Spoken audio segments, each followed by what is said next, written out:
Good evening, I'm Melisa Idris. And I'm Sharaad Kuttan. And this is Consider This. Tonight we are recalibrating Malaysia Baharu. Joining us on the show, we have Datuk Zaid Ibrahim, former Minister in the Prime Minister's Department for Legal Affairs back in 2008. Welcome to the show, Zaid. Thank you.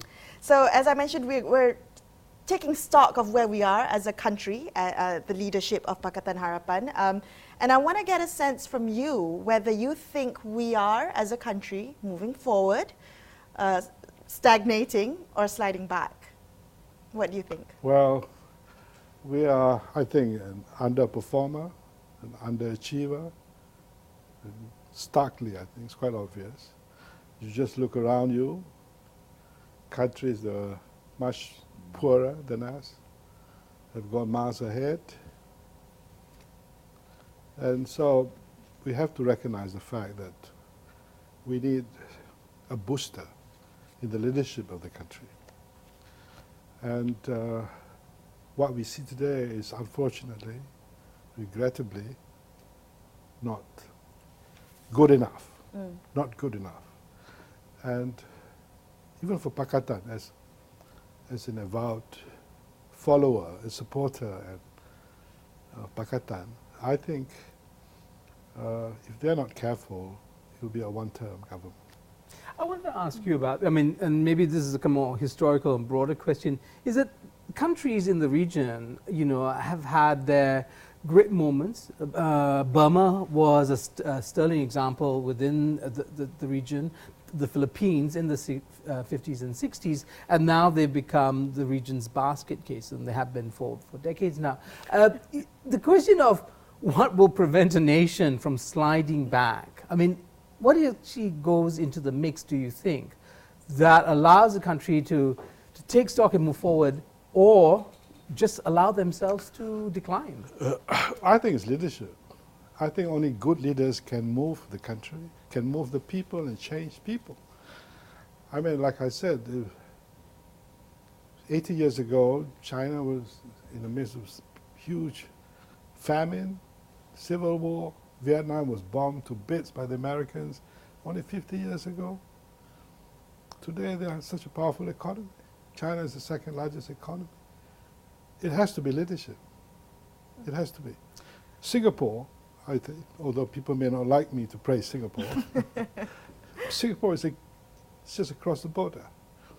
A country, a state, a nation state with nothing. It's a lot richer than us and has got high standards in most things.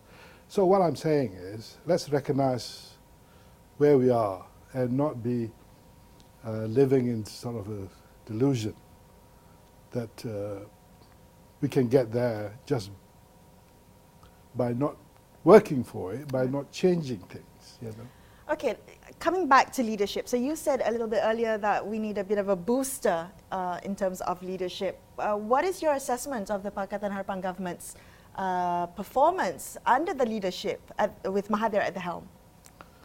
Well, I think they're trying their best, maybe, but I also get a sense that they don't know what they're doing. And that's understandable because Pakatan is a hodgepodge of groups that got together, had a 300-page manifesto that promised the world, and people were very upset with Najib. So they got where they are. But that's to win election. But to govern is a different ball game.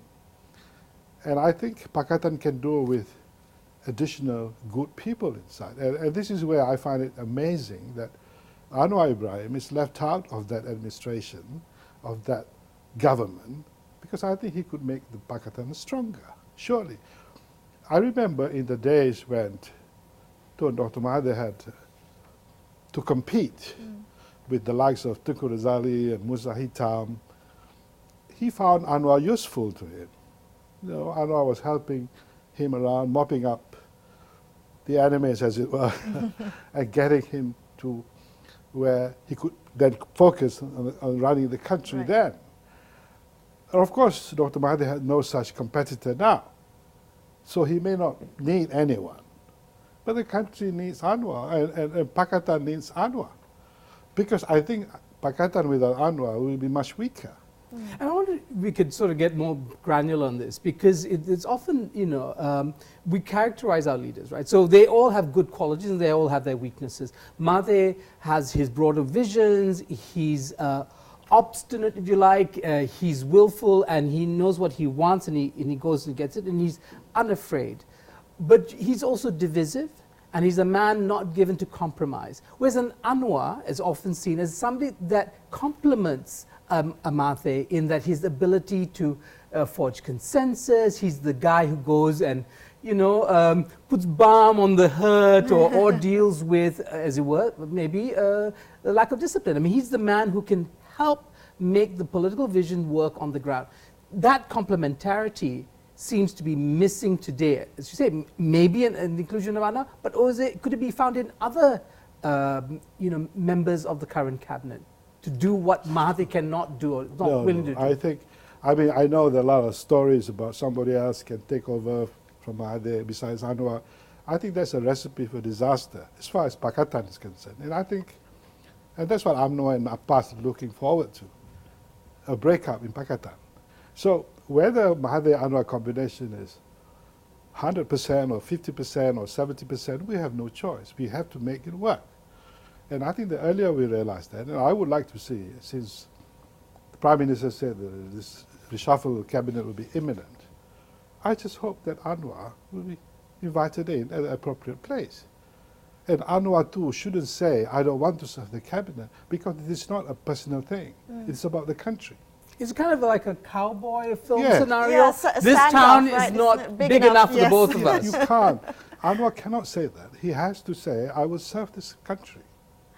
And I think the earlier Mahathir and Anwar realized that UMNO is actually very strong. And the new team of PAS and if you want to win the next election, you have to set aside your ego, your differences, your misgivings. You have to decide to be together and make this government work.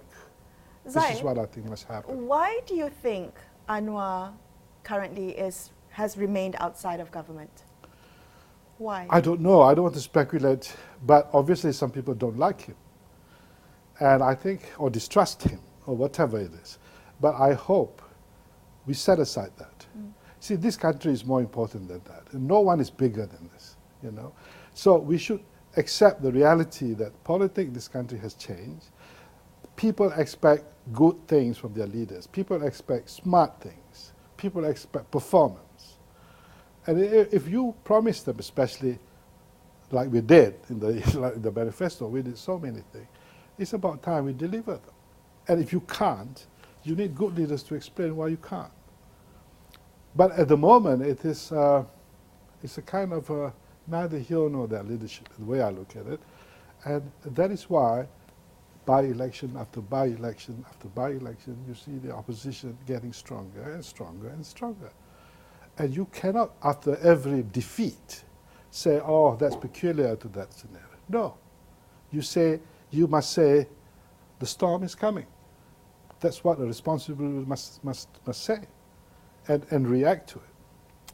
All right, let's come back and continue this conversation in just a couple of minutes. Don't go anywhere. Stay with us on Consider This.